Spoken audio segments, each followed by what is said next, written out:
Guardianship. Summary. Camila and Ida have a conversation about motherhood late at night. Notes. See the end of the work for notes. Work text. Also, she wasn't planning on teaching small children anyway, so screw child development classes in particular. Especially this one. She rubbed her temples as she tried to scan through the page of the book in front of her. It was about the development of healthy children. The sentences were long and unnecessarily complicated, and Ida was just about ready to throw it at the wall. The only reason she didn't was the fact that the kids and Rain were asleep upstairs. Normally, Ida would gladly be up in her nest at this hour, Rain tucked close to her chest or digging their heel awkwardly into her side, depending on the night. But she had procrastinated reading an assigned book for long enough. She put it aside after trying to get through the page once again, her eyes and her mind wandering in the middle of sentences. Lilith wanted help overseeing a library project tomorrow. Why she thought Ida could help was beyond her. Luz was reading a story aloud at open mic night at her school later that week, and Ida needed to work on her human disguise. They needed groceries, always.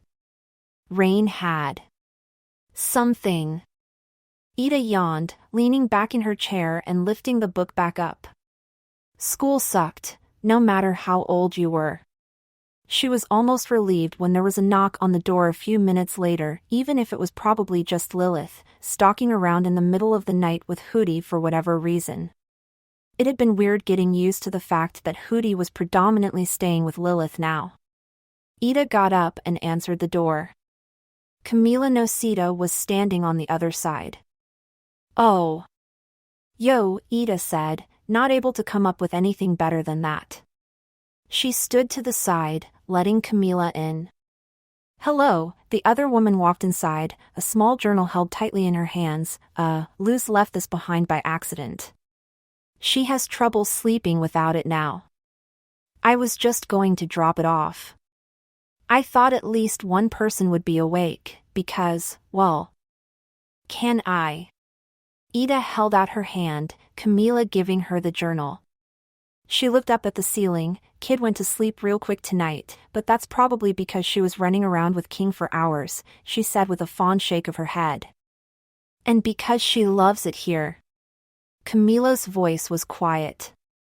Ida picked up her child development book and threw it against the wall for good measure, getting out a bottle of apple blood and 2 glasses. You interested? She asked. What is it? Camila reached for the bottle and Ida gave it to her, Camila squinting at the ingredients on the back. Apple blood, Ida said, hard apple blood, specifically, not the stuff King has in juice boxes. I have no idea how it would affect a human, if you want to test that out.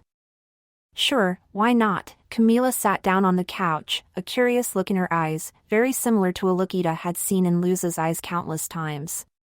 Ida poured a glass for Camila, then herself, sitting down beside her. They'd done this once, though without the apple blood. Just sat on the couch and talked for hours. They'd had to make sure Luz had the best future. Of course, they'd had slightly different ideas over what that would be. They'd remained respectful and friendly, though, and Ida mostly came to terms with Camila's decisions instead of pushing back. There's something we need to talk about? Ida asked, taking a sip from her glass. Maybe. Camila did the same, her eyebrows quirking at the taste. I was wondering how your guardianship of Luz worked legally, over here. You are technically her guardian, correct? Ida nearly choked on her apple blood. So, they were getting right into the serious matters. She put a hand over her mouth and swallowed, clearing her throat a few times. Things are a mess legally right now. Bellows was only defeated months ago, and we have some temporary solutions in place for the government, but nothing that's been officially decided on. Technically, I have no relation with Luz legally. I'm her guardian when it comes to the school system here, but any other decision I make for her isn't legal and never has been, she shrugged, only processing a fact that this might be a little bit disturbing to the mother of a girl she considered her child after she said it, of course. But you still do make important decisions for her though, don't you? Camila tapped her hands against her knee, a small smile coming to Ida's face at that. Mostly I listen to what the kid wants, but yeah. I'll take her to a healer's group if she's injured or sick, and when you have a minor you need legal paperwork there. Nobody bats an eye, though. Ida leaned back against the couch. Camila squinted at the glass in front of her. This isn't very strong at all. What? Ida looked over. The apple blood. I'll show you something real the next time you come to the human realm. Cool, I'll hold you to it. Ida raised her glass in her direction. They were quiet for a minute, before Camila spoke again. How would somebody get full legal guardianship of a child in the Boiling Isles? For the second time that night, Ida nearly choked on her apple blood.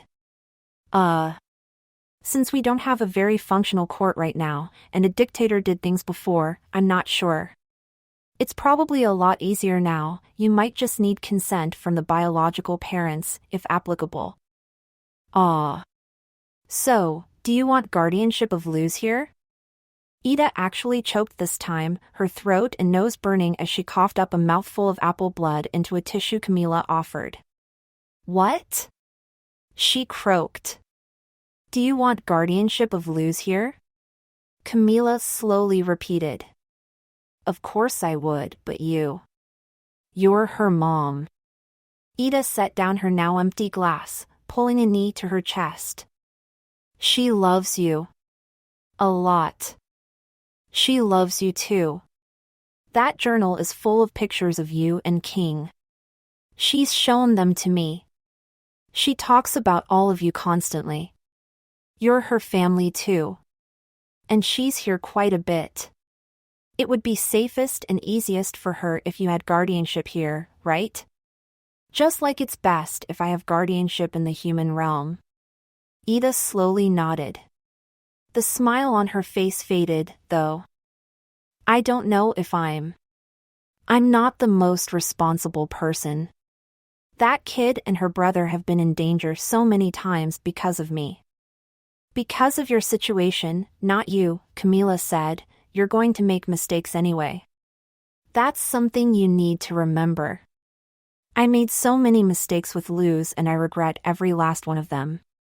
But it's going to happen no matter what. Ida nodded slightly, resting her chin against her knee. Her eyelids were drooping now. Camila lifted something from the floor, tilting her head. The development of young witches? What's this? Oh. Right. I'm trying to open a school. I have to take classes in order to do so. That's from one of them, unfortunately. Camila skimmed through the pages with a raised eyebrow. Wow, she said after a minute, demon children are much more sturdy than human children. I know. Luz bleeds like crazy whenever she runs into something. Ida looked away from the book. Right now, she wanted to erase it from her mind. The kids never fit in with anything I read in those damn books anyway. Yeah, Camila laughed. You're not going to find Luz in any normal parenting book. There was one, though. I forget the title. It was about raising girls with ADHD. It fit Luz a lot when she was younger. Why do you trust me? Ida suddenly asked, her voice wavering from exhaustion and her drink. What? Why do you trust me? I know everyone makes mistakes, but... After everything the kids have been through, after everything the kids have seen, she gripped the edge of her blue nightskirt, her fingers turning red from the force. Camila reached out, cupping her hand around Ida's. They both looked up at the sound of footsteps, Rain walking blearily into the room, their glasses crooked on their face and their hair sticking up. Ida, I heard voices. Did Hootie dash? They paused, taking in the scene in front of them and rubbing their eyes. Oh. Ida reached her arm in their direction, Rain walking over and sitting at her side, their head leaning against her shoulder while their eyes focused in Camila's direction. Rain and Camila had met each other a few times before, once because Bellows had been defeated, and a few times for Luz-related conversations. But not much outside of that. Hello, Rain. Camila made eye contact with Ida, who gave a subtle nod. Ida and I were just discussing perhaps giving her full legal guardianship of Luz while she's here. Oh, Rain blinked, rubbing their eyes again. They winced slightly as their fists grazed over their scars, the skin around them somewhat red and swollen, which wasn't uncommon for them, especially when they'd just woken up. You're okay with this? Why else would I propose it? Camila asked. That's an excellent idea, then. In the morning, late, Rain's eyes closed and their breathing evened out. Ida suppressed a content sigh at the feeling of their chest rising and falling against her side. I would like that, Camila, she decided, if it's something Luz wants. Camila nodded, setting down her now empty glass and looking out the window. It was indeed very late. Later than Ida had stayed up in a long time. Of course, the moment she realized that, she heard the pitter-patter of little paws against the stairs. King poked his head in after a minute. Why is everyone in here?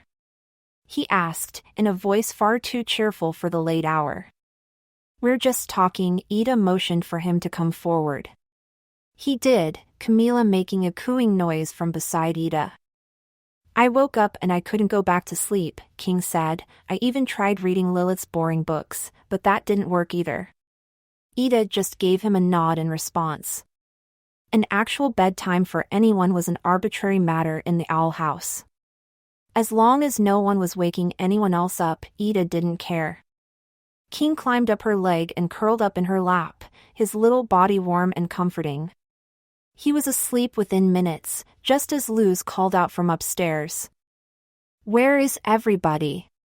Thankfully, she didn't wake anyone who was asleep. Ida waited for her to come down the stairs as well, her eyes still misty from sleep and her hair ruffled. Oh, hi Mama, Luz said, pushing herself between Ida and Camila and passing back out. Ida slept with the kids on the couch quite a bit whenever the two didn't feel like they could sleep alone, with the nightmares that plagued their minds at rest. They were used to this by now. Ida kicked away the child development book. What was another day of procrastination? She still had time. This was more important anyway. The three people she loved the most snuggled into her side. Camila met her eyes again, giving her a warm smile. This is why I trust you, Ida. You make her feel safe. We can talk to her about this tomorrow? Sounds like a plan, Ida said. You're welcome to spend the night. And with that, she tilted her head back, closing her eyes. She fell into a peaceful sleep, despite Luz's pointy elbows and Rain's occasional position shifting. Camila stayed, not moving the entire night. Notes: thank you so much to the AO3 volunteers who have been working so hard to get the site back up and running. Thank you for reading, comments are appreciated.